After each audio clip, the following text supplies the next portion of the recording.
Okay, this is an audio taped interview between Rob Mitchellmore and John King, conducted at the Kalgoorlie Boulder District Office. Is that the correct? Goldfields District Education. Goldfields, okay.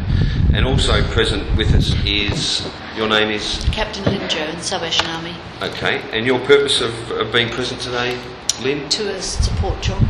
Great, okay, and you understand what your role is, you're here to support, Yes. and in terms of the interview itself, you're not to sort of answer any questions, but if at any point you and John want to discuss something, just mention, look, we'd like to have a bit of a chat and we'll turn the tape off. Sure. You're both okay with that? Yep. Okay. As I informed you before the tape was turned on, my name's Rob Mitchellmore. I'm from the Department of Education and Training and the Standards and Integrity Directorate. And I also have with me Liam Smythe, who's also from the Department of Education and Training. So for the purposes of the interview, John, would you please state your full name? John Paul King, and your date of birth? 17/6/1960. And your home address? Unit 2, number 23, Moss Street, Kalgoorlie. Okay. And we've had a brief chat before the tape was turned on, and you know the purpose of our attendance here today is to discuss some allegations that go back some time now, back to 2005, and they relate to allegations pertaining to indecent dealings with children under 13 years of age. Is that correct? That's correct. You know that you're not obliged to participate in this interview here today, that you're doing this of your own volition, on own free will, is that That's correct? correct, yes. Okay, and you're happy to chat with myself and Liam? Yes, I am. Okay.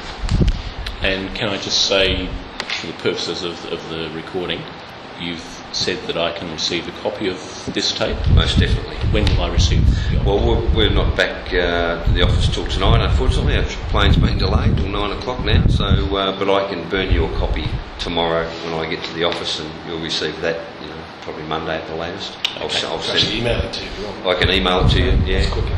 But That's certainly fine. you're entitled to a copy, and we just haven't got the facilities to do that off this tape here today. But you'll certainly have a copy of our interview. All right, and we've mentioned that Lynn's here as well, and she's here to offer support. All right, John, I've detailed to you that we're talking about two separate sets of allegations. One goes back to, they both go back to 2005. Is that correct? Yeah, it's actually three sets of allegations. Okay, all right. Well, perhaps you can, if you can tell me what the first set of allegations is to do with your daughter or your nieces. Nieces. Okay, and what were their names? Peter and Carly. Okay. Bloomfield. Okay, so where were you living at the time, and where were you teaching as a school teacher back when these first allegations came to light? Laverton. At Laverton. And where's that? That's 360 kilometres northeast of here, okay. And where were your nieces living? in Perth, in Midland, a suburb of Midland, Swanview. Okay. And your nieces, where do they fit in terms of whose children are they? They're my sister's children. Your sister's children? Okay. How did those first allegations come to the attention of the police that what they've alleged that's occurred between yourself and them? How did that? As far as I'm aware, their parents reported the allegations to the Midland police. Okay, so that would be your sister? And my sister was there, and her husband, And yes. her husband. And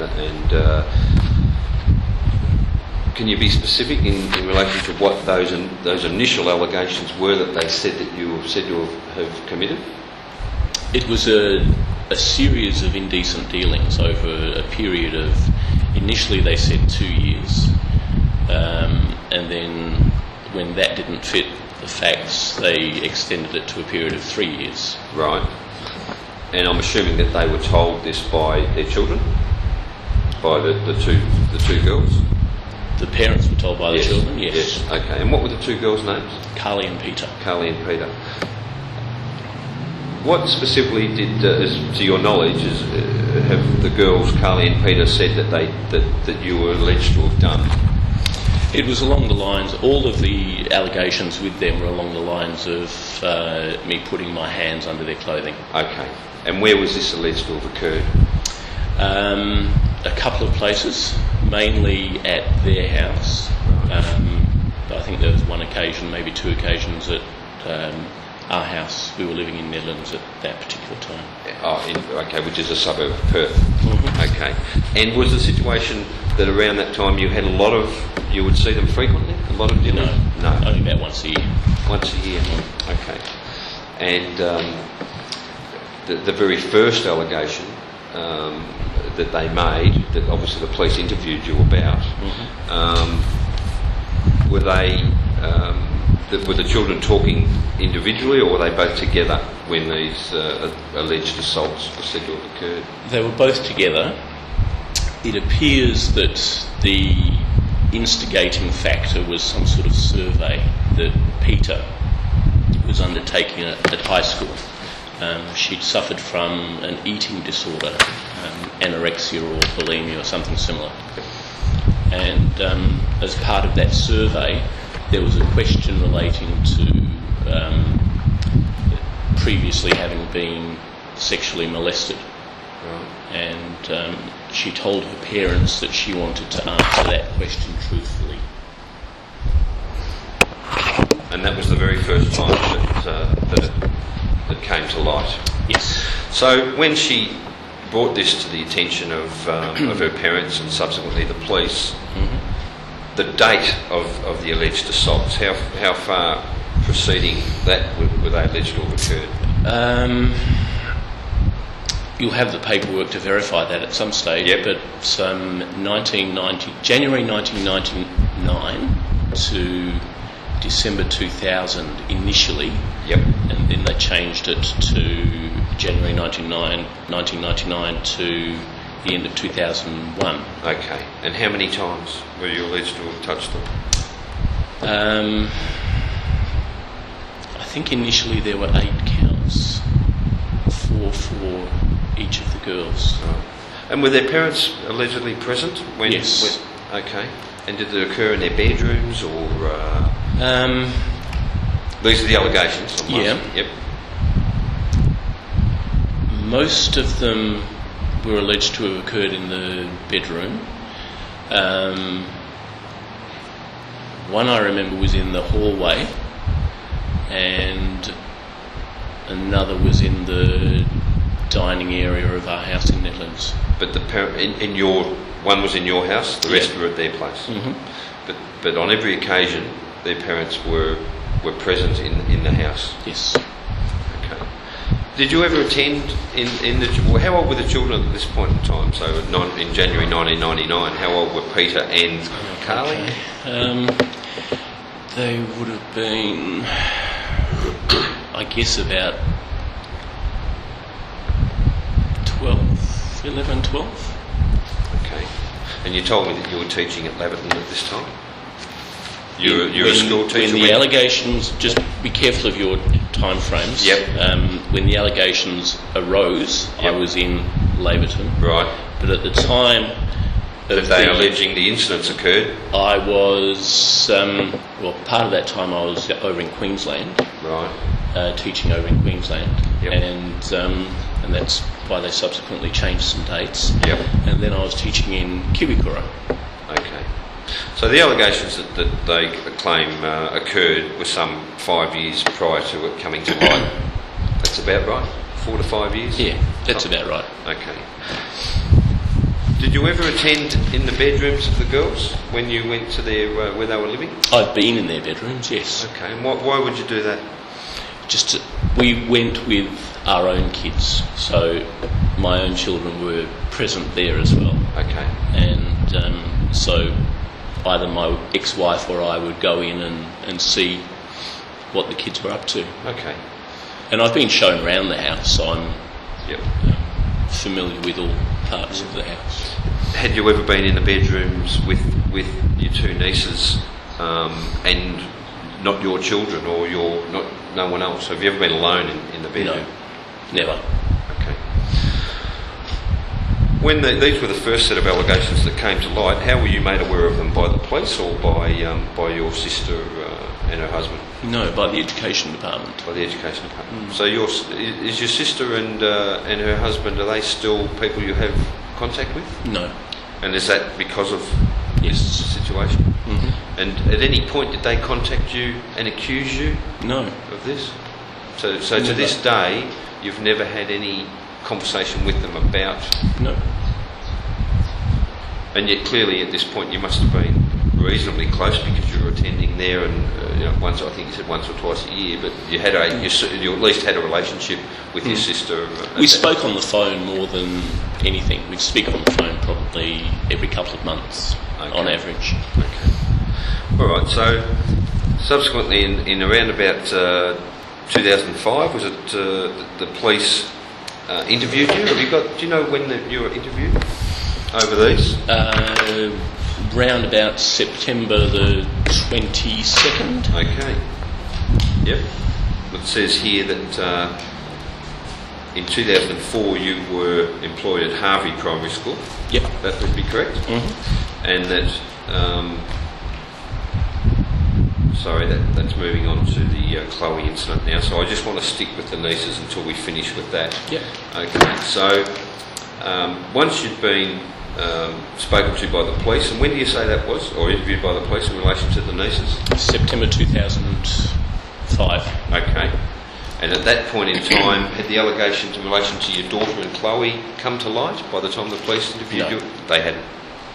So they purely interviewed you about indecent dealings with your two nieces? That's correct. Were you charged straight away with that by the police? Straight after the interview. Yeah. Okay. All right. Can you just take me now to the second series of allegations, which would be your daughter? Is that correct, or is it No. Chloe? Chloe. Okay. And this is where I've got this now, that in 2004 you were a teacher at Harvey Primary School. Mm-hmm. On the 21st of September, Chloe made a disclosure to staff at the school alleging improper conduct by yourself. Mm-hmm. What was the initial allegation, as far as you know it today, that Chloe told staff at the school? I remember reading a statement from the principal of the school at that time, and I believe the initial statement was that Chloe had been raped by me. Okay. Can you tell me about your relationship with Chloe? And first of all, you were employed at Harvey Primary School as a school teacher? I was a deputy principal. Right. But I also had a 50% teaching load. Which means what? Which means for 2.5 days of the week I had a grade 6 class, and Chloe was in that class. Okay. How many students were in that class approximately? Round about 28.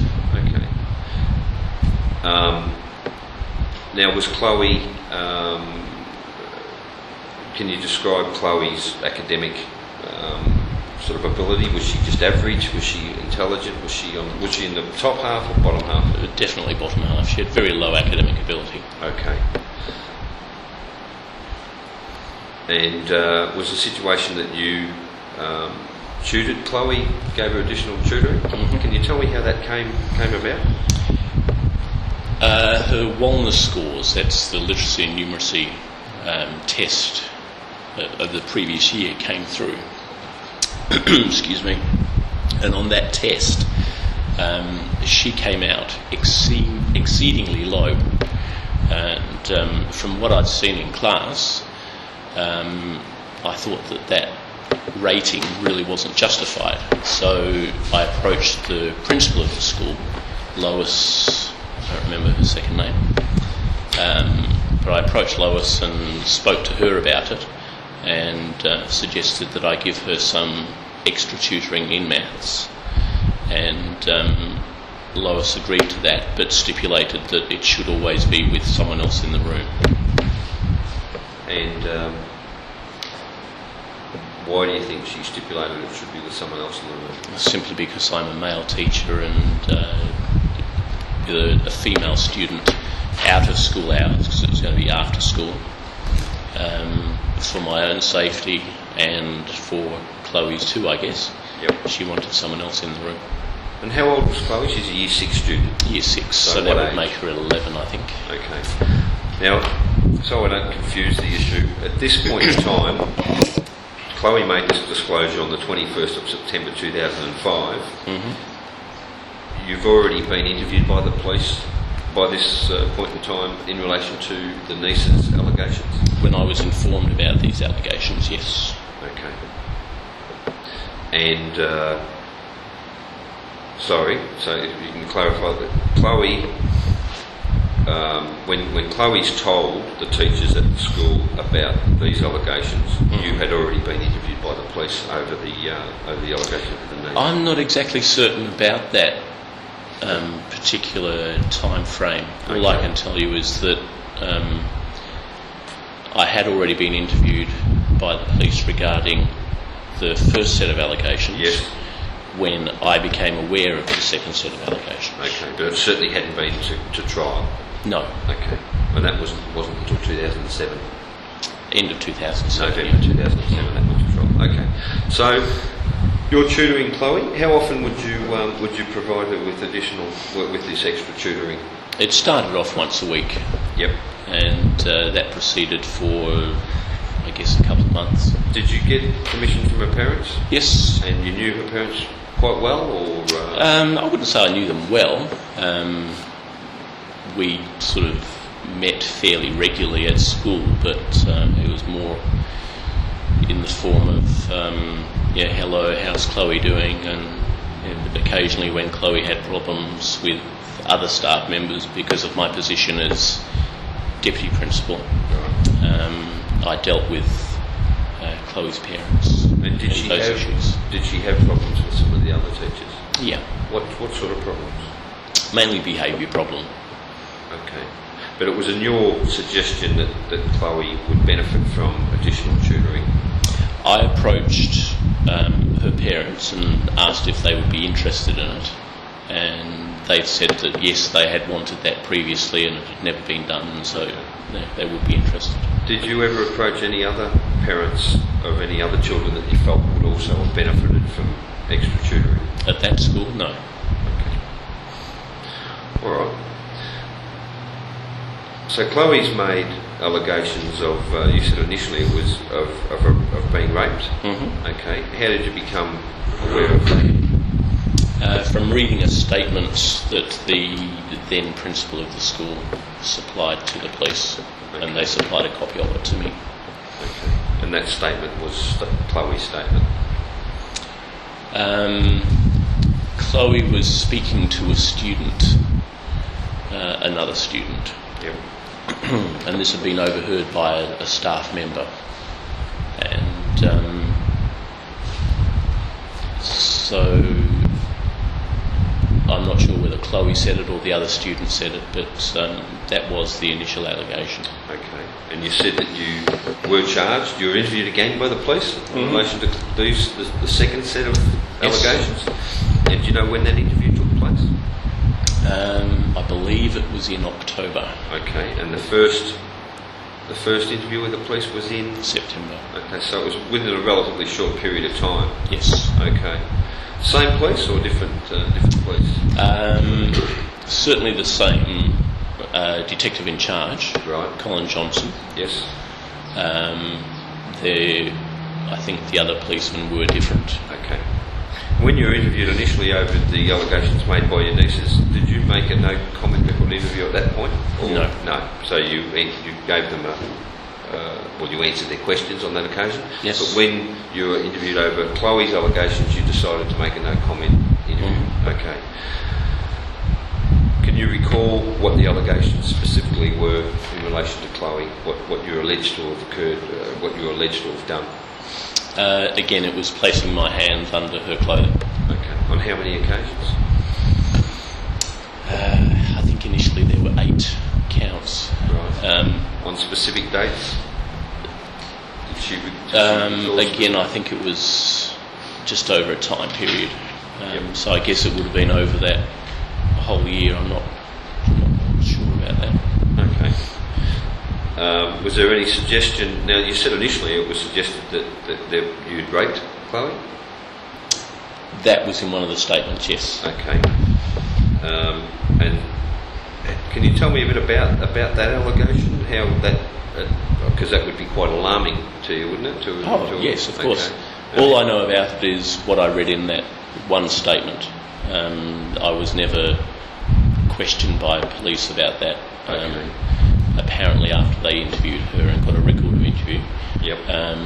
she didn't make that statement to them. Right. It was just along the lines of my putting my hand under her clothing, Okay. or even on top of her clothing. When you were conducting the extra tutoring with Chloe, was there someone present in the room with you the whole time? Yes. And who was that person? The teaching assistant, Kathy. Sorry, I don't remember her second name. But she was present on almost all occasions, and I think there were 2 occasions when she couldn't make it. And so what we did was move the tutoring session to a little office in front of reception, so that the lady at reception could clearly see where we were. Okay. And when you were tutoring Chloe, did you have any need to be close to her? Would you be seated beside her, or? Generally, I would be sitting next to her, as I am sitting next to Lynn now. Right. In the interview room, that's the room outside reception. Yep. There was a circular desk there, and so probably the next quarter around 90 degrees away from her. And specifically, you were teaching her maths, was it? Yes. Maths. At any point, would there be any need for you to physically touch Chloe in any way? Put your hand on her shoulder, on her knee, on her leg, anything like that? I don't recall physically touching her at all. Certainly I would lean across and make notations on what she was doing. Right. But even that was minimal. Okay. So, no. So Chloe's made an allegation that on different occasions you've actually put your hand on her knee, on her thigh, and moved it up on the outside of her clothing, in her vagina area. Yep. And police interviewed you about that? Yes. And also on occasions where you touched her on the breasts on the outside of her clothing? Yes. And I think there's one allegation that in fact you touched her inside her underpants. Is that correct? Yes. Okay. Is there any reason that you chose to make a no comment interview and not deny those allegations when the police interviewed you? Was that on legal advice, or was it just that you decided that you didn't want to participate in the interview? It actually was on legal advice, but it was also my decision. Yep. Because when I was initially interviewed by the police in Laverton, I wasn't happy with the direction that the interview was taking, and it appeared to me that they were trying to prove that I had the opportunity to do what was alleged, and if I had the opportunity, that's all they needed to show to make the charges. And so after that point I decided that I wasn't going to speak to the police. Okay. The first allegation, John, is that on a date unspecified between May and November of 2004, at the Harvey Primary School, you used inappropriate physical action of a sexual nature against Chloe, in that it's claimed that during a maths class, while Chloe was seated at a desk, you knelt down behind her and placed your hand on her knee and moved your hand up her leg, over her stomach, and touched her breast on the outside of her clothing. Did that occur? No. Okay. Yeah, that was actually in a maths class, she was alleging, not the tutoring session. That was in a class full of 28 children. Right. Okay. And then there's a further, there's 6 allegations in all. The second allegation again is between those dates, May and November, that you used inappropriate physical action of a sexual nature against Chloe, in that you placed your hand on her stomach under her t-shirt and then moved your hand upwards and touched her breast on the outside of her bra. And it's further claimed that you moved your hand and placed it on Chloe's vagina on the outside of her jeans. So are you saying that that second allegation is in the class with the other students, or is that during the special tutoring?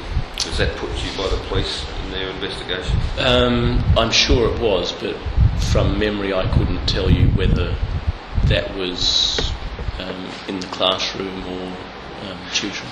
All the allegations that have been put to you don't specify that whether or not it was in the class or while you were having private tutoring. Is that the way you see it? No, because in that first one you read out something about a maths class. It does say in a maths class?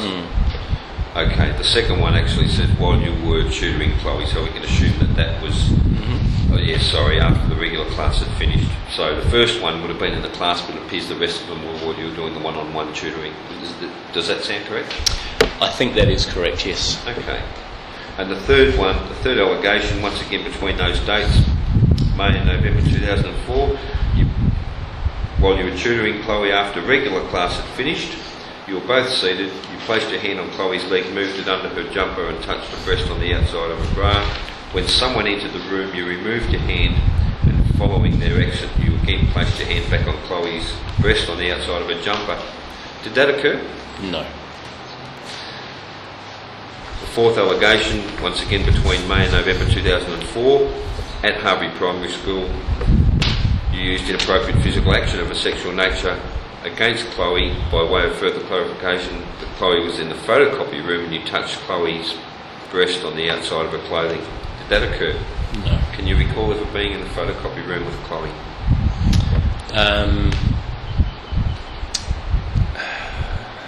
There were some books and resources kept in the photocopying room. Excuse me.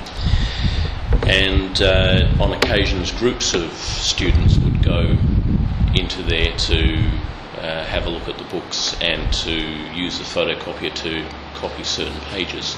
Right. So yes, students were allowed in there, but I would never have been alone with Chloe in that room. And also that room was located right next to the administration office area, and was also at the end of a long corridor where all the classrooms are located, so a highly visible area. Okay.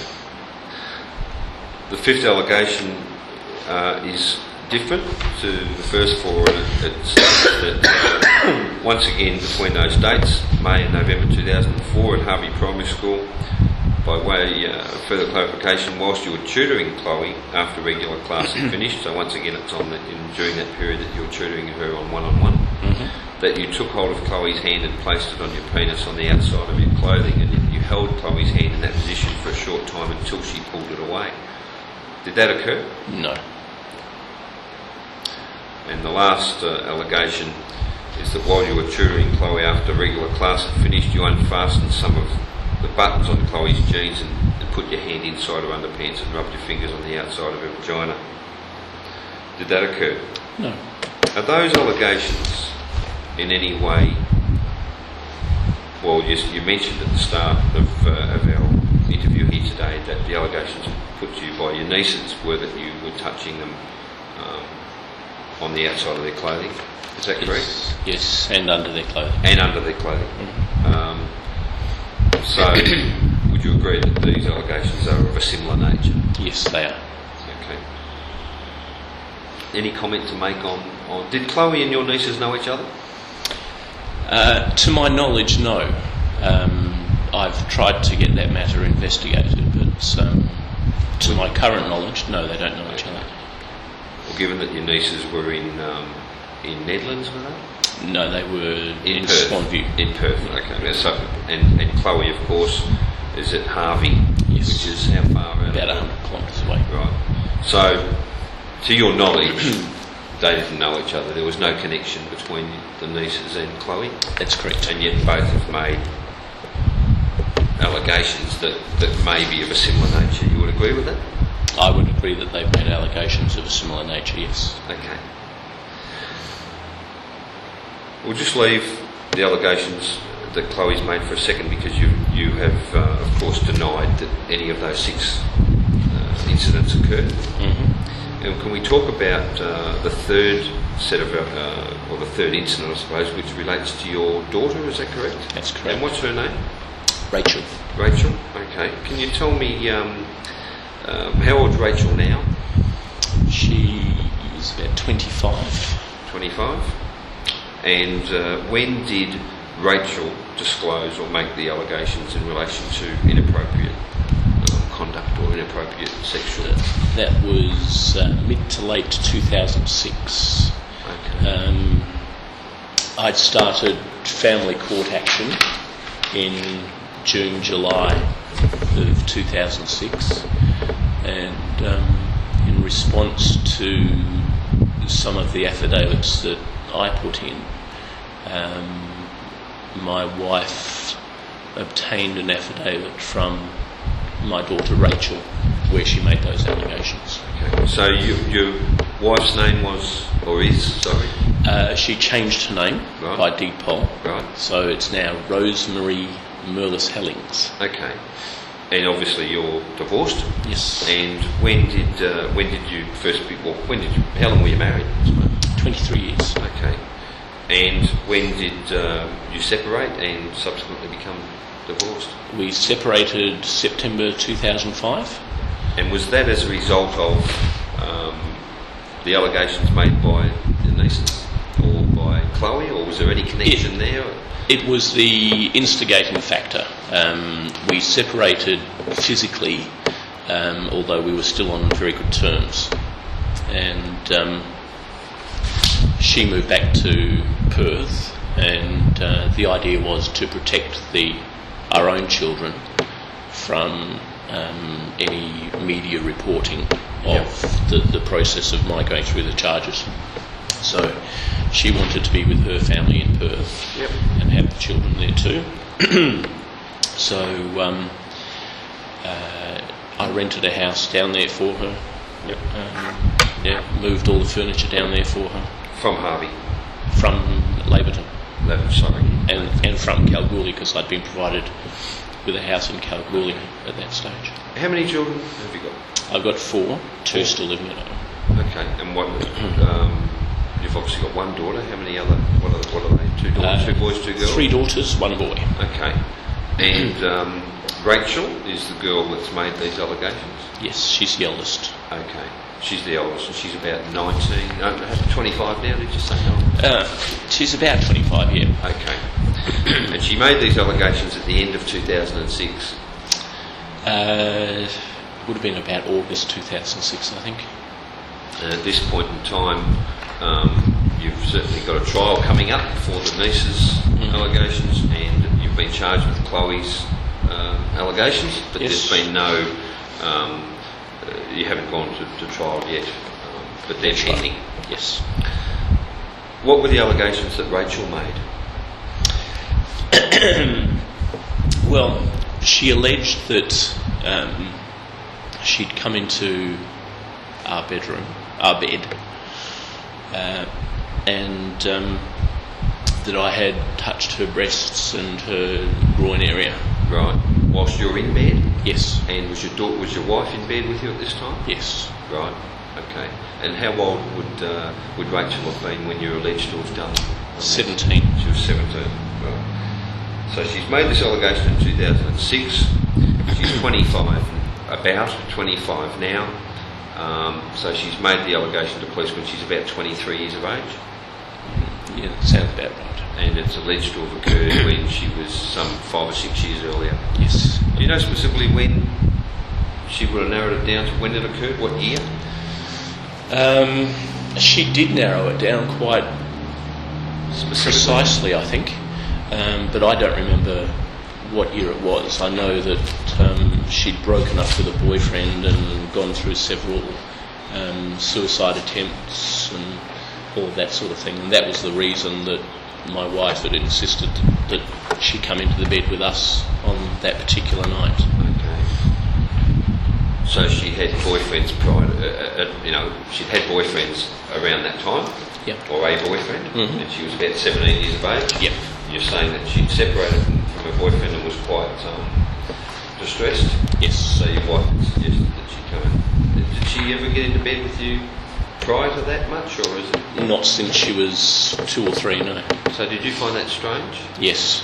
I was a bit uncomfortable with it, but under the circumstances I could see that for my wife to get a good night's sleep and to keep the daughter safe, Okay. that I went along with it. So the night, did she only get into bed with you on one night? Yes. Okay. And where was, were you in the middle, and did you have your wife on one side and your daughter on the other? No, she was in the middle. The daughter was in the middle. She was in the middle. Okay. Specifically, the allegation was that you touched her breast and her vagina. Mm-hmm. Was there any suggestion that you digitally put your finger inside her vagina at all, or was it just on the outside? No, I don't think so. Okay. But you were interviewed by police in relation to that? Yep. Okay. And did you make a no comment interview to that allegation, or did you answer questions? I actually chatted with Colin Johnson about that, but he didn't even bother asking if I wanted to do an official interview. Right. Okay. So were you charged with offences relating to your daughter? Yes, it's a little bit strange. Colin Johnson charged me with one count of indecent dealing and one of assault, and then I believe it went to the DPP and it came back with 4 charges of indecent dealing and one of assault, or maybe 2 of assault, I'm not sure there. Did that go to trial? Yes, the indecent dealing went to trial. A separate trial to your nieces? No, it was, they applied to have them joined together, Okay. so they were heard together. Okay. And what happened at the trial? The evidence was heard and I was found not guilty Of all charges? of all charges. And when did that occur? That was in November November of 2007. 2007. Do you have any relationship with Rachel now? No. Okay. So when's the last time you would have had any relationship with her in terms of chatting with her and that type of? Probably a few weeks prior to the allegation being made. I would say around Easter, April of 2006. Okay. And prior to that, everything was fine. You had a normal relationship with her. Yes. She didn't live with you though, did she? Most of the time she had, she had lived with us.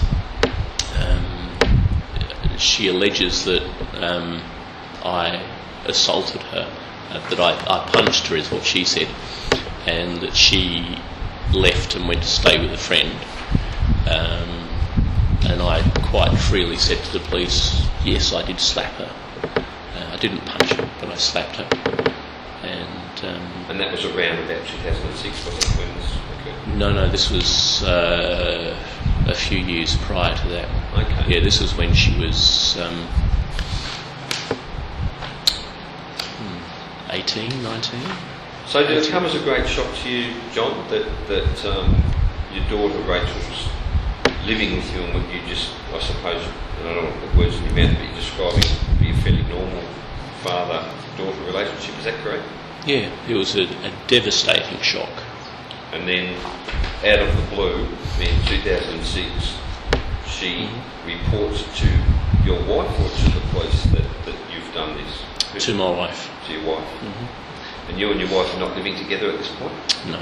Where's your wife again? Sorry, She lives in Netherlands in Perth. Okay, and you're living at home In Kalgoorlie. In Kalgoorlie. Sorry. Okay.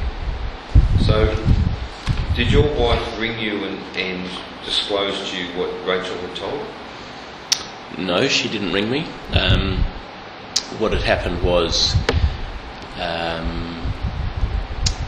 I'd been down to Perth in Easter of 2006 in an attempt to get my wife and kids back up here in Kalgoorlie with me, and to get our marriage back on the tracks again.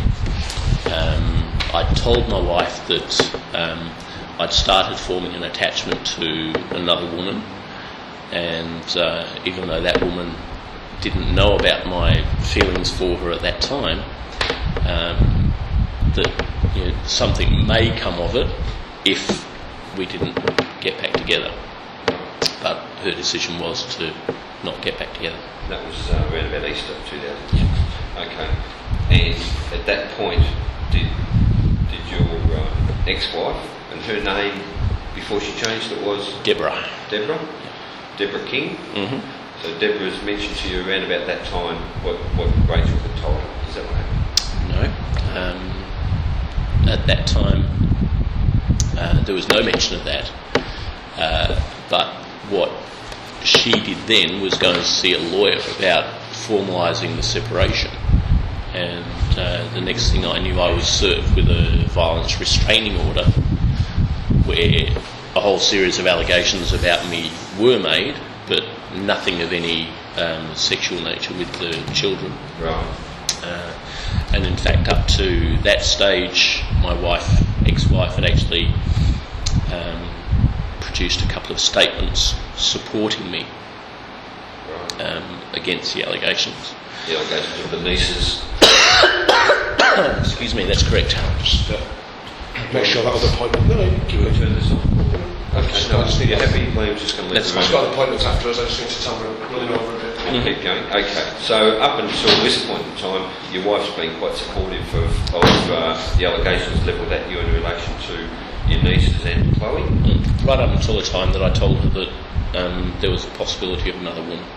That you had feelings for another woman. Yes. And do you think that that might have been a defining moment in terms of your wife choosing to not support you any further? Yes. Did she mention? What did she say to you? Did she look offended, or did she look affected by that comment that you made to her? She said that she was shocked, but she also continued to refuse to come and live in Kalgoorlie. And so at that stage I left and came back to Kalgoorlie, and as I said, only a matter of a few weeks later I received a VRO, and with that VRO I started a family court action to gain access to my children. Who were all living with your ex-wife? Yes. Or with your separated wife at this point? Yeah. And when I started that action to try and gain access to the children, that's when this allegation from Rachel came forward. Okay. Did you try and speak to Rachel once you received this allegation? After the allegation, no. I was told that I wasn't allowed to. That was part of the violence restraining order? Or No, she wasn't subject to the VRO at all. That was only the two younger children. Okay. No, after the allegations were made, Right. I didn't speak to her about it, but after I was actually charged by the police, I wasn't supposed to speak to her about it. So have you ever had a conversation with Rachel about these allegations that she's made against? Never. No. When's the last time that you saw Rachel? It would have been around about April of 2006. Okay. And she's the oldest of your four children. Mm-hmm. Where's the boy fit in? Is he the youngest? or- He's the youngest. He's the youngest. Have any of the other children made any allegations No. against you? No. Do you have any relationship with any of the children? At the moment, no. And did you have what you consider to be a normal relationship with them prior to Rachel making these allegations? Certainly. So why would you think, well, can you give me an explanation why? Is it because the children choose to have nothing to do with you? Or is it, why? What's the situation at the moment? What's the reason why? I was legally restricted from having a relationship with them. Firstly, the VRO restricted all contact, and then what the family court decided was that until the case was resolved one way or the other, that I should be restricted to telephone contact, no face-to-face contact. Right. So that's why there's no relationship. have telephone contact? I do occasionally, yeah. And do they talk to you willingly? Are they happy to hear from you, or I only have contact with my son. with your son? You don't talk to your daughters? Or? No. So you were charged by the police with was that heard at the same trial as the allegations in relation to the nieces and Chloe? It was all heard together. Is that correct? The Chloe one was separate. Chloe on was separate. Okay.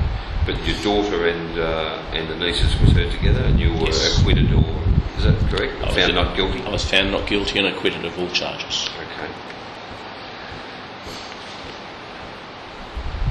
Once again, John, the allegations relate to you touching breasts and vagina, and this is a third allegation that's come to light. You agree that that's, I suppose, similar in nature to the other two sets of allegations? Would that be correct, or different in that it's your daughter who's willingly hopped in bed with you, but in terms of the touching?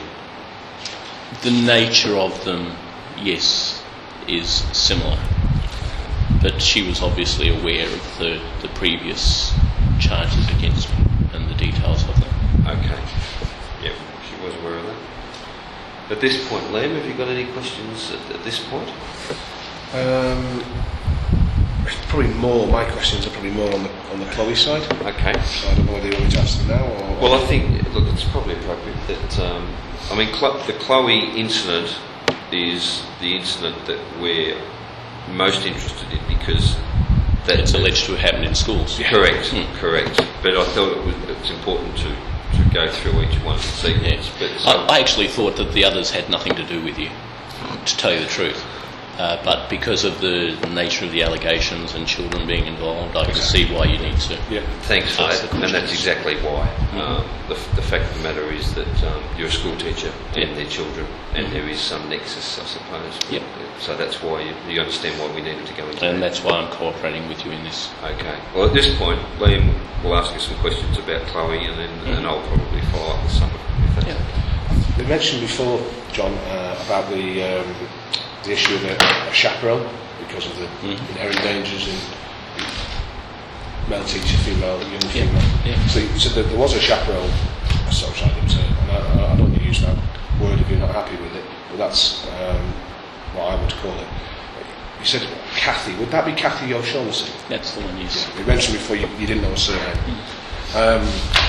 And I'm talking now specifically about the Chloe allegations.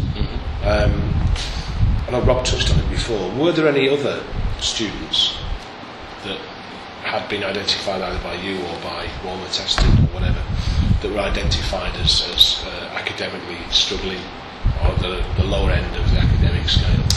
There were several that were at the lower end of the academic scale, but they weren't off the scale like Chloe was. She was a standout. So she was an exceptionally, I don't want to say, Exceptionally dumb. yeah, well, I didn't want to say that. I was trying to be as polite as possible. But yeah, on the scale of 1 to 10, then you've got a number of students who are low, Yes. low achievers academically.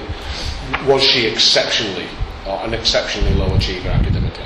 Her results in that Walmer test were exceptionally low compared to others, yes. So there were no other students before or after that warranted this special attention. Not to the same extent, no.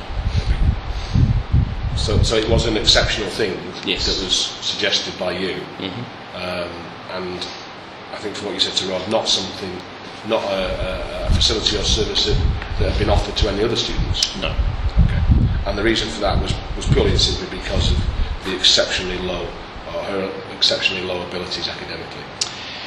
It was more because her results were exceptionally low, but I believe that she was capable of doing more than that, and that maybe she just hadn't participated in doing the test properly. Okay. And we've mentioned before about collusion or about potential collusion. You said that you tried to investigate that potential, and it had come to nothing. Obviously, you've got your nieces living in Midland. You've got Chloe down in Harvey, some considerable distance. Is it conceivable that there could be some collusion? Is there anything that you could think of that would add weight to that argument? Simply that in her police interview, the recorded interview, she refers to the fact that her father told her that I'd already been charged. So it's just Chloe? Yes. Chloe disclosed in her police interview that she was aware of the issues in relation to your nieces up in Midland? Yes. Okay. Now, I've just been reading through it, just refreshing my memory.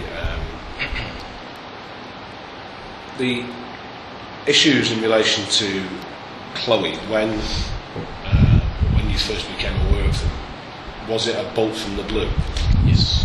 Had there not been any issues at all, or conversations or meetings that you'd attended prior to that with staff members when concerns have been expressed about your conduct in relation to female students? There had been a previous occasion when, after a school camp, but that didn't involve Chloe, although Chloe's name was mentioned. The acting principal of the school, Lois Brown, called me in with one of the other teachers, and they said that while I'd been on the camp, they felt that they needed to express some concern for my safety with regard to some of the female students, because I was too close to them. And then Laurel Brown said something about I can just see somewhere down the track Chloe making some sort of allegation against you, but Chloe hadn't even been on that camp, so that was nothing to do with Chloe. That was just something that Laurel brought up in the meeting. Because there's certainly, I'm just reading through statements from the staff members. Mm-hmm. There was certainly concern about your behaviour towards female students that had been expressed, and they've been expressed by a number of people. Yes, and I became aware of that only after these charges, and I did actually write a letter of complaint to complaints management in April 2008, which still hasn't even been acknowledged, detailing my concerns about that, because there was no due process. If some sort of allegation is raised against me, as apparently it was, with these teachers going to see the acting principal, expressing some concern, then that should have been brought to my notice, and regulations state that it should have been brought to my notice to give me a chance to answer those allegations. Absolutely. And it never was. So that is a serious concern of mine. Well, it's a serious concern of mine. You are absolutely 100% right there, John, and I don't wish to push away the due process issues, but actually let's not put the cart before the horse. What we're talking about, what I'm talking about here, is that there are a number of staff members who have witnessed your behaviour and feel sufficiently concerned to go and discuss it with another senior staff member. Now, accepting, and I'm not accepting at the moment because you've just told me something I'm not aware of, and it's something that we're more than happy to look into. But the issue I'm talking to you now is about this bolt from the blue, and what I'm asking you is, was it such a bolt from the blue if you were aware of previous concerns that had been expressed by other staff members? Well, the nature of the concern was such that it was for my safety, because they thought that I was overly friendly, is the way that it was put, with a couple of the female students. I think there was some referral to my helping one of the students up a slope, holding her hand, and things of that nature. And were you overly friendly towards female students? I didn't think so. I was certainly friendly, but I didn't think that I was overly friendly. And there was certainly no what I would term inappropriate contact.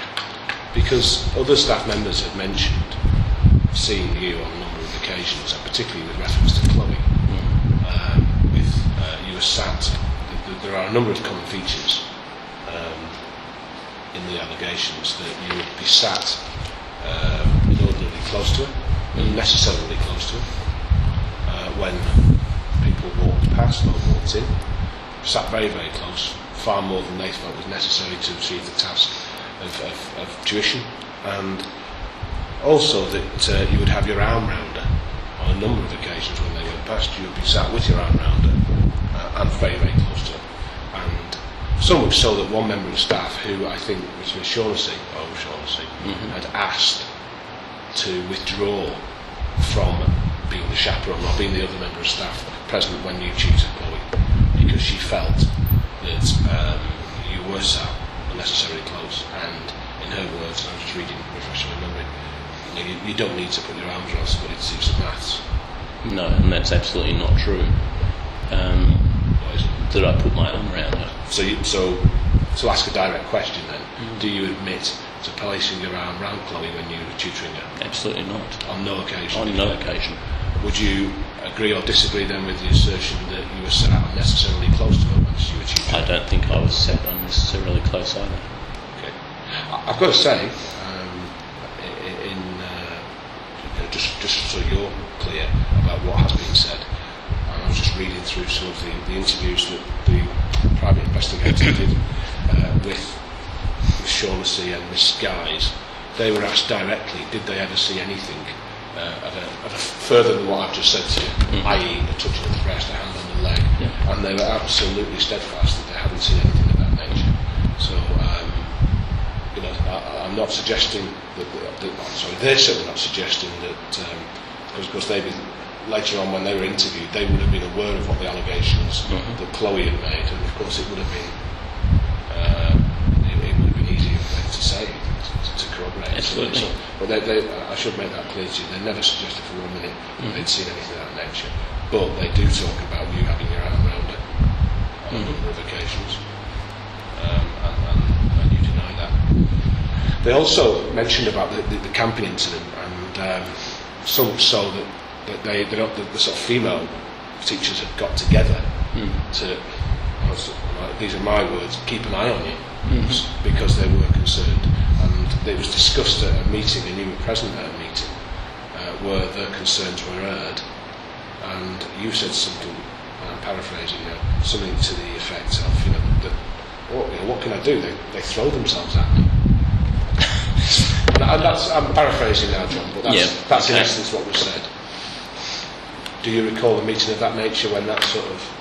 I don't recall anything like that being said. I certainly recall the meeting with Laurel.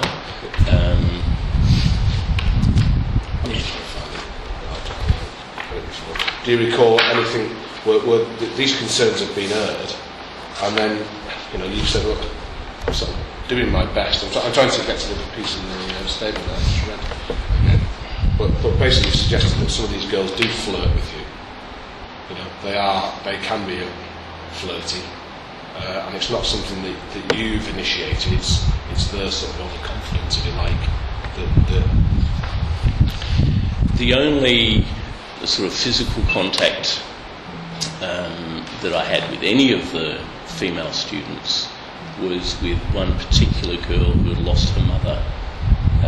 She died in an accident, I think, and when she was crying and upset, I put my arm around her, but I certainly never put my arm around Chloe. Was that on the camp?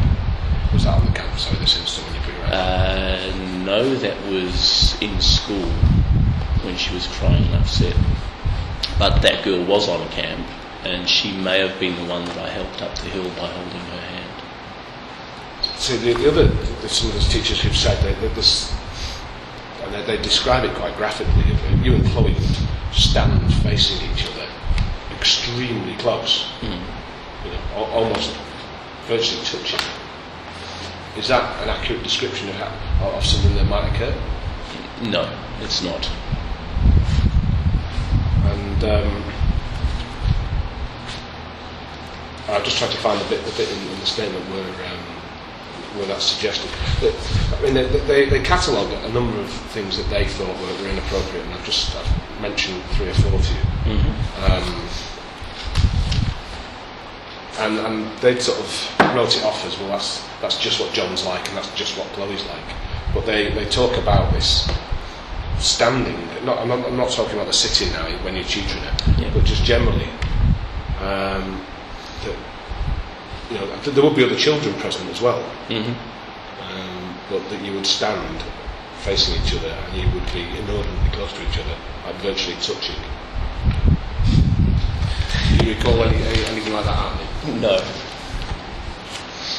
You know, they also talk about as further sort of evidence of inappropriate sort of behaviour, that these sort of games with they call them lip syncing songs from NTV. Yeah. Do you recall anything where the kids would be, encouraged to take part in that sort of activity? Yes. And would you initiate that? Yes. And it suggested on a number of occasions that they were all videoed by yourself. Photographed anyway, with a digital camera. Okay, well, some have said videoed. I won't split hairs with you, but you photographed or videoed, yeah? Yeah. And the girls that you were photographing, they would be... boys. Sorry? And boys. Oh, yeah, absolutely. But they were talking about they said that the children were encouraged to dress up for whichever song they were doing. Is that right? Yeah. But they would do it, quite explicit sort of gestures, and the kids would be touching themselves. Girls would be touching their breasts. No, that's absolutely not true. And this was videoed by yourself, and this is something that had been reported previously. Do you recall anything of that nature? There were lip syncs that took place. There were digital photos taken, and they were... I don't even know what happened to the digital photos.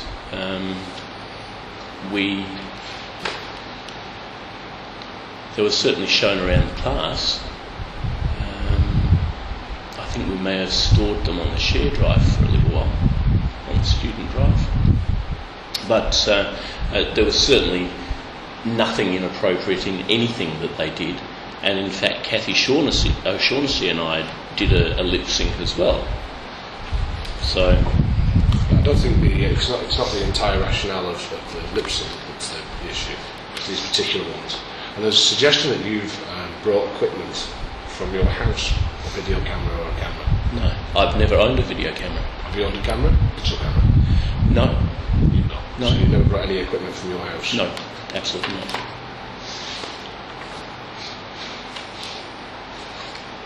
Were there any other issues in relation to computers, laptop computers, where children had accessed things that were considered inappropriate, and you'd actually noticed this? Do you recall any incidents of that nature? There was one incident where Kathy O'Shaughnessy had complained to me that one of the boys had accessed a joke site, and on that site there was a picture of a brain, and I don't know if you're familiar with it, but it was a human brain made up of pictures of naked women, and it was called the male brain. And I spoke to the boy concerned, Luke, I think his name was. His mother was the florist in town, Jenny. And he was quite upset that Kathy O'Shaughnessy had, as he put it, gone off her brain at him, because he hadn't even seen the naked women in the picture. It was one of those things that you can interpret either and see a human brain, or you can see the naked bodies. And he told me that he actually hadn't seen the naked bodies, so I believed him, and I rang up his mother and spoke to her about it and said exactly what had happened, and I told Kathy O'Shaughnessy that I wasn't taking it any further than that. That was the end of the matter. Yeah. Getting back to the school camp that you went on, I think it was 2004? It must have been 2004, yeah. I was only there 1 year. From the evidence of some of the students, they've said that you the boys were in one house and the girls were in another house. Is that roughly? Yes. Yeah. And you were in charge of the boys, and there were female I was staff? with one group of boys, yes. We had parents on there as well. Yeah. And on a number of occasions you left the house and didn't return until they were asleep. No. Did that ever happen? Do you recall it ever happening? I would have left the house, but not for any great length of time, no. Where would you go to if you left the house? Down to the next house down, where another group of boys were, and they'd been shining a torch all around the place and making noise, and I went down to speak to them. So you'd be gone for how long? Because they were suggesting it's sort of considerable time, and that Maybe 5 minutes, no longer than that. because they were saying that you left, you didn't return, until they were asleep. So is there a specific allegation associated No. with that? I'm just suggesting. I'm asking you. We've talked about the school camp before. There's a number of issues that have come from the school camp, and there were concerns raised by a number of people about certain things. And I'm just asking you. These boys have been spoken to, and the boys said that one of these issues were that Mr. King would leave the house that we were in, and he would leave at night and would not come back for some considerable time. No, that's not true. Okay. Well, and there's no allegation. It's a straight question. You haven't heard a straight answer. So you did leave the house, but from your recollections, it would be for 5 minutes, and it would be to go and check on the other house. Were there no other teachers in that house? A parent. A parent. Okay.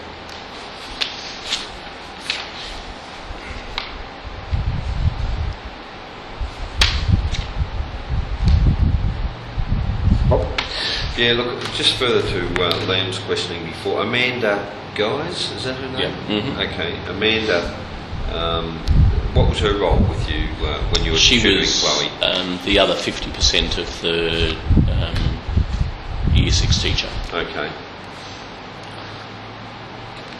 Did she ever talk to you about being too close to Chloe or having your arm around her or anything like that? No. Would that surprise you if she made in her statement, she states that that one day she looked in and she saw that you were seated very close to Chloe and leaning over her, and she thought to herself that looked a bit strange. So she thought she'd keep her eye on you, and then a couple of days later she put her head in and that you actually had it. She says categorically that she saw you with your arm around her. Does that surprise you? Yes, it does. Have you ever heard that before? No. So you're saying that it's definitely didn't happen. You never put your arm around her. I never put my arm around Chloe at all. The nearest that I can only think what might have happened, and it would have been something like this, with my arm on the back of the chair, doing some correcting. But I wouldn't say that that's inordinately close. And well, most normal people wouldn't construe that as having your arm around someone. So no, I can't comment any further on that. So that didn't happen. You didn't. No. Didn't put your arm around. Look, we've spoken a lot today, John, about that. We've gone through each series of the allegations being levelled at you from your nieces to Chloe to your daughter. Mm-hmm. I suppose this question is well, it's an obvious one. Do you find, you've got a career or you've been a policeman, do you find it strange that there will be 3 different sets of allegations that are all got some parallels of a similar nature from 3 people who, well, I suppose your daughter would have known your nieces, but certainly that it appears that there's no connection between Chloe and the nieces? None that I can find. No. Do you find it, even with your experience as an ex-policeman, would you be suspicious of someone who had those types of allegations levelled at you? Of course it's strange, and I can certainly understand that questions need to be asked. But, I've sort of made comment of this in the past, and it seems to be weight of allegations rather than weight of evidence. it's like a shotgun effect, I guess. Make as many accusations as possible, even though there's no evidence to support them. And that's my contention. There is no evidence to support them. Well, I suppose the evidence that we're putting to you is and you've denied it anyway, but the evidence is from the students or the nieces. The corroborative evidence in relation to Chloe is evidence of teachers who thought that you were seated too close and thought they saw you with your arm around her. So that is corroborative evidence, I would suggest. I would say that it was subject to misinterpretation, and in some cases I would even say willful misinterpretation. Right.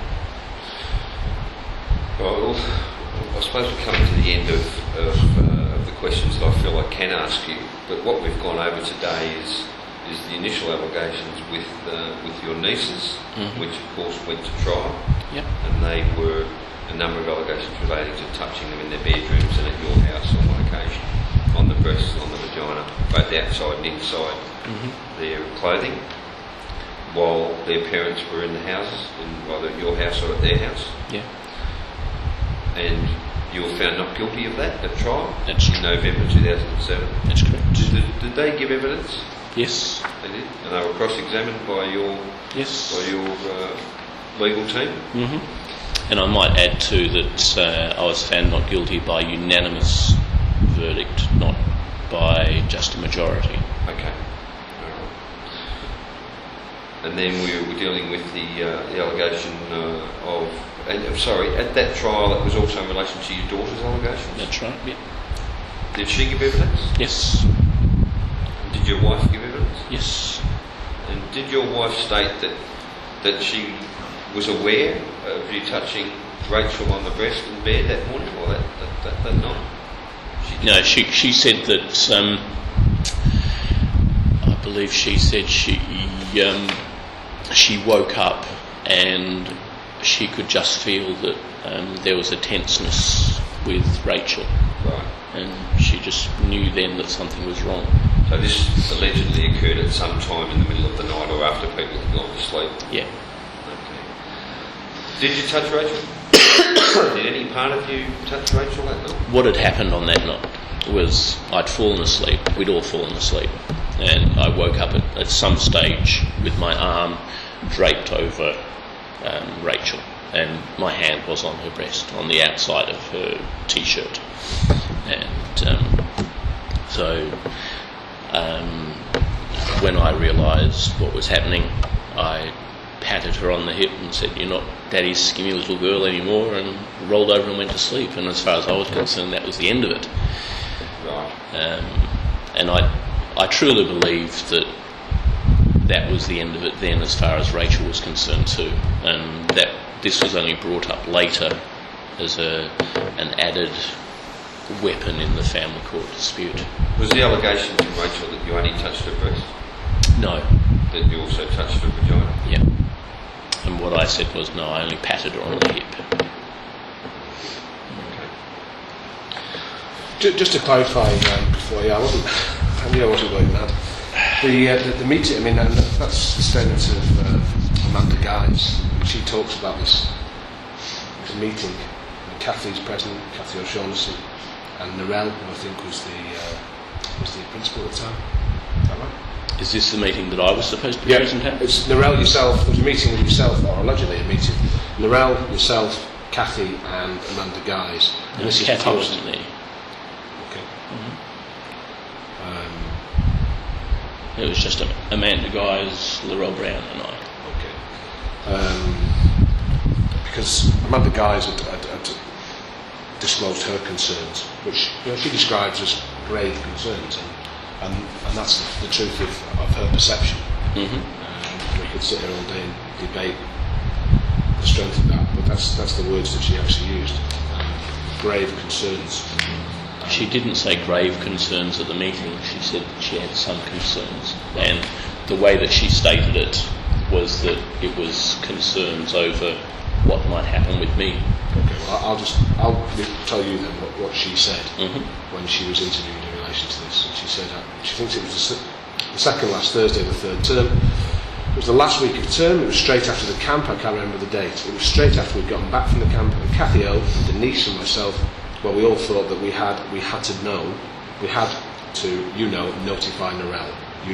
About our concerns, because we were really certain now. We were positive that our concerns were, we had real grave reasons for concern. So that's what she says. And they're her words, not mine. We're actually very worried, and we went to see Narelle altogether. And so if those concerns were grave, then why wasn't some sort of formal procedure instigated? that's the $1 million question, John. Because I think the grave concerns only became grave after they became aware of the subsequent allegations. Well, the chronology of things is obviously very crucial, as it always is. And then this is when these matters have come up.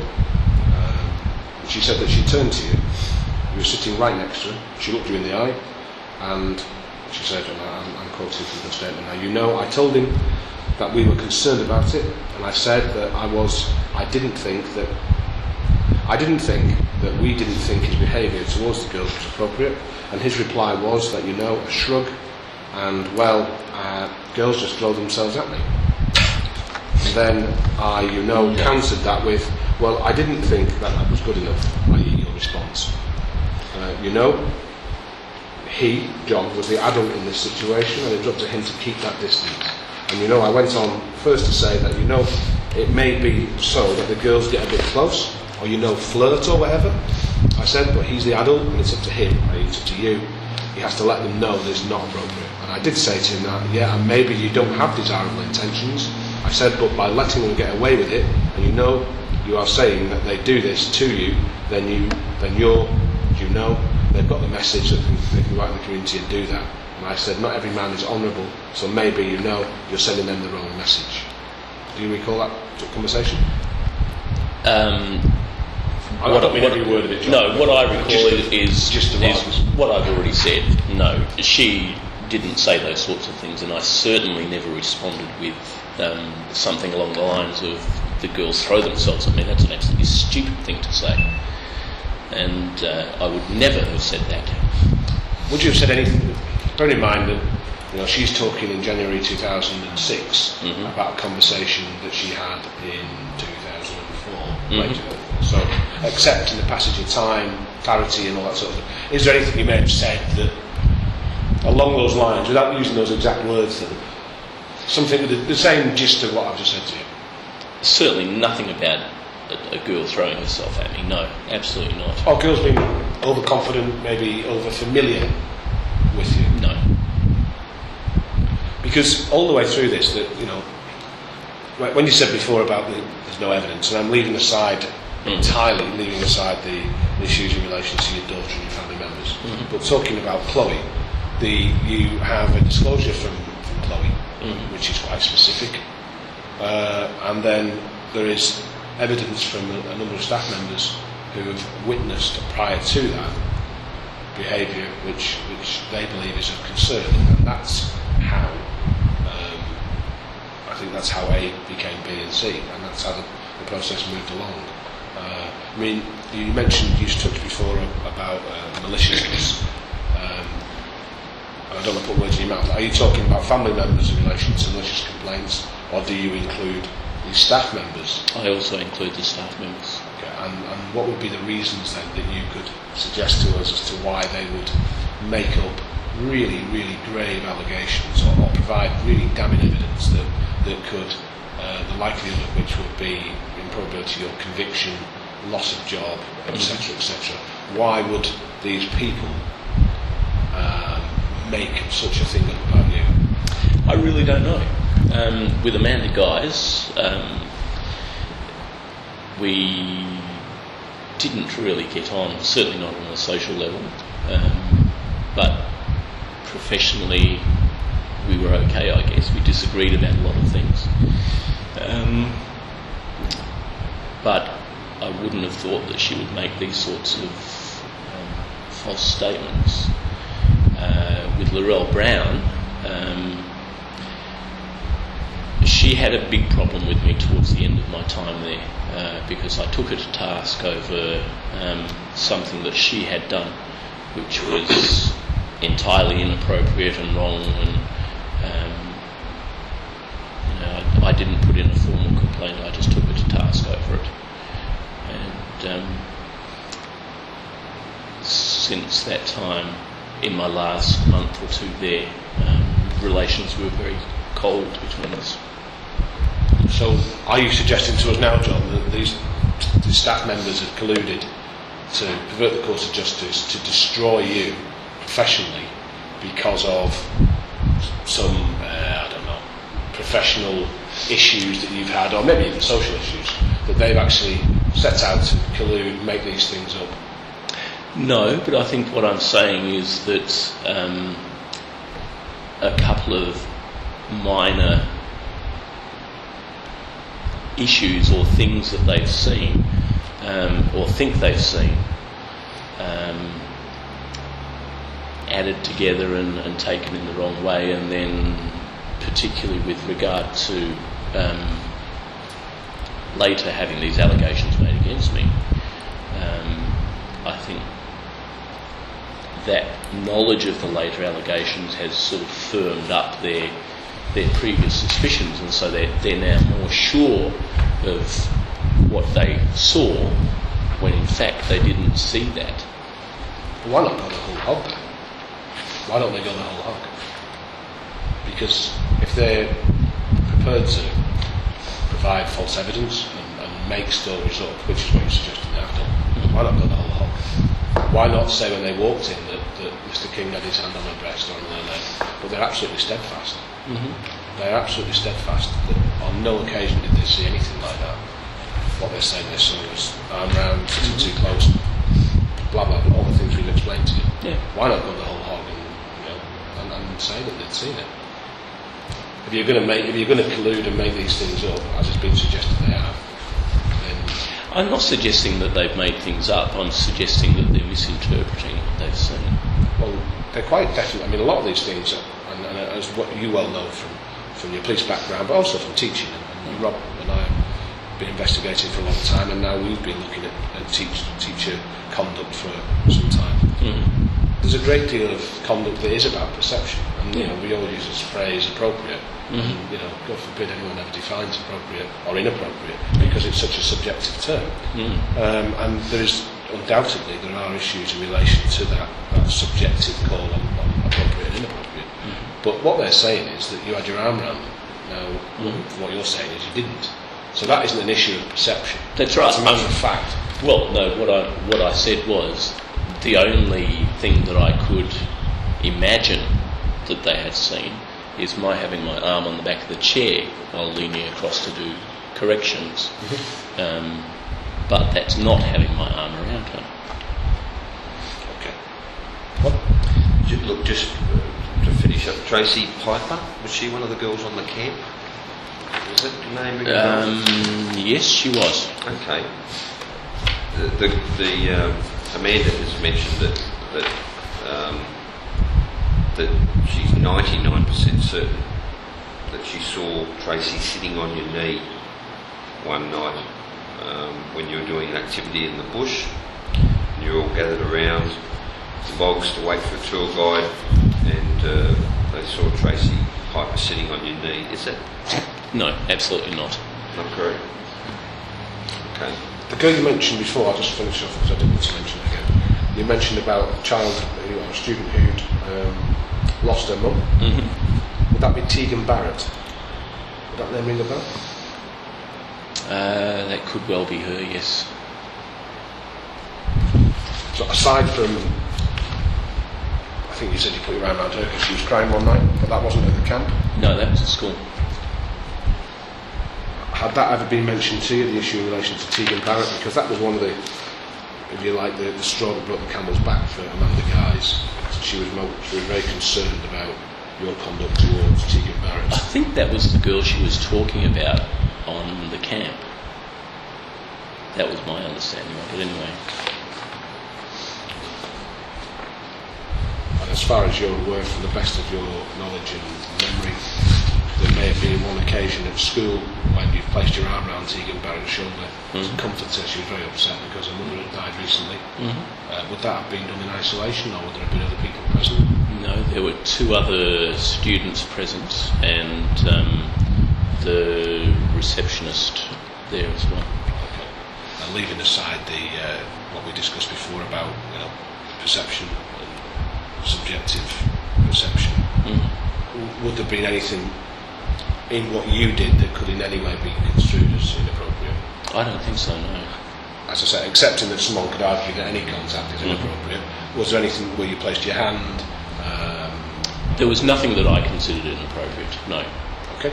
And it would just be a normal, like I did to Rob, an arm around the shoulder, your arm would have You're talking about the Tegan Barrett Yes. when I put my arm around? Yes. arm around the shoulder, your arm or hand would not have gone anywhere else. No. Not even contact with any other part of the body. Absolutely not. Okay.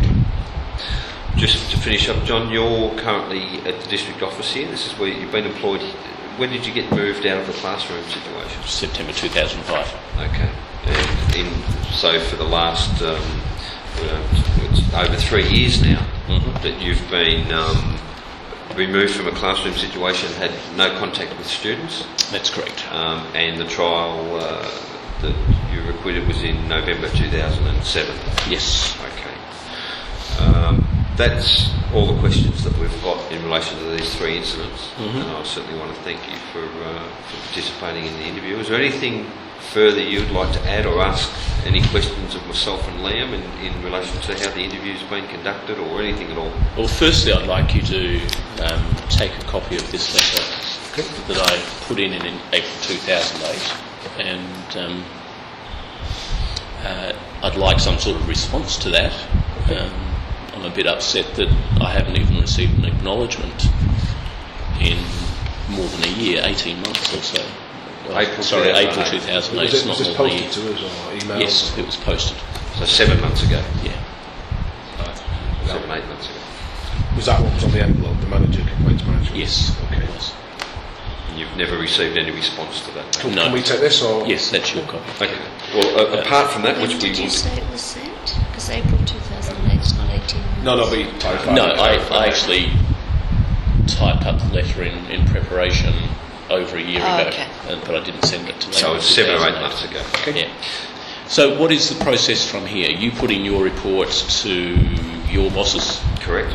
and is there some sort of time frame, or are we going to wait another 3 years? Well, to get this some sort of basically is the final step in terms of evidence gathering. So what will happen now will be a final investigation report compiled, and then further up the chain they'll make a decision on whether on the balance of probabilities there's enough evidence there to impose some sort of penalty or sanction on yourself. I think the options are at the moment, as Rob says, that it gets put together. It will be 3 years, and let's say on record, because it's not a secret, we can only apologise for the length of time. All I will say to you is, John, that Rob picked this up last Tuesday. Yep. Last Tuesday. Week ago. We were going to Kalgoorlie and other matters, and obviously this matter had been prioritised, and we took it off then, and when Rob spoke to you, and we've tried to deal with it, and we'll try to deal with it as expeditiously as possible. And I won't say that'll be next week, but it will be in the very near future. Rob will prepare a report, or either you or Ian, who actually had the matters before we did. I wouldn't envisage that the report will take longer than a month. Yeah. He He then puts but the decision-making process after that Might take a bit longer. Well, Sharon O'Neill makes the decision. She makes the finding. The investigators don't make it. Yeah, I know. The employer makes the finding, and so she will make that finding, and she'll decide on the penalty. Yeah.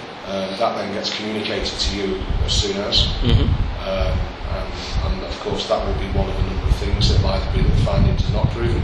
Yep. In which case that is the end of the matter for a disciplinary country. That the findings have been proven, and if the findings are proven, balance of probabilities, then given the nature of them, that would be a serious breach of discipline. So you would then receive a letter. You'd have to be formally charged then, because that would be a disciplinary charge of a serious breach of discipline. You then get asked to respond to that, and it's literally a ticky box. I admit it or I deny it. Yep. Obviously, if you admit it, then a penalty is imposed. If you deny it, then the matter then goes to inquiry. I-N, not E-N, inquiry, which basically gets given to an inquirer who's appointed by the employer. This will probably be an external one, and they would conduct an inquiry report. Generally, we ask them that they've got a service level agreement that they do that within 42 days. So I think it's 6 weeks, or 6 working weeks. They turn that round, and basically they examine all the evidence. They may want to come and speak to you again. The inquirer does what the inquirer feels is necessary to reach a conclusion. So the end is finally in sight. I would think someday in the next couple of months. I wouldn't want to say to you by the 1st of February you'll know exactly. Yeah. But I would talk about it in the near future. It's certainly a priority for us. I can only apologise for the time it's taken, John. I mean, it's no consolation to you that Rob and I have only had this for a week and have turned it. We've come up and spoke to you, and then Rob can crack on with the investigation. But I would envisage, you're talking in the near future in a couple of months. We'll have some resolution one way or the other. Fair enough? Yeah, I just found it very strange that when I complained to the Director General and she said that, excuse me, some drink.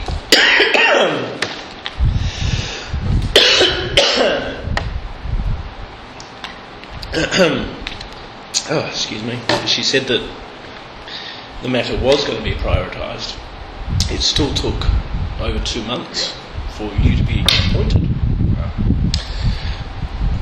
Yeah, well, not a very good performance from the department, I don't think, but as I said, I don't blame you for that. All right, excellent. And I appreciate you having some difficulties. If you want to have another drink for a sec while you just try and get rid of that tickle out of your throat. No, that's fine. Have you finished? Yeah, I was just going to ask you, are you happy with certainly today how the interview's been conducted? Yeah, that's fine. Okay. No worries. Thanks for your time. Thank you. the time is 4:22. You agree that the time's 4:22 p.m? Yes. Thank you. Thanks so much for your time.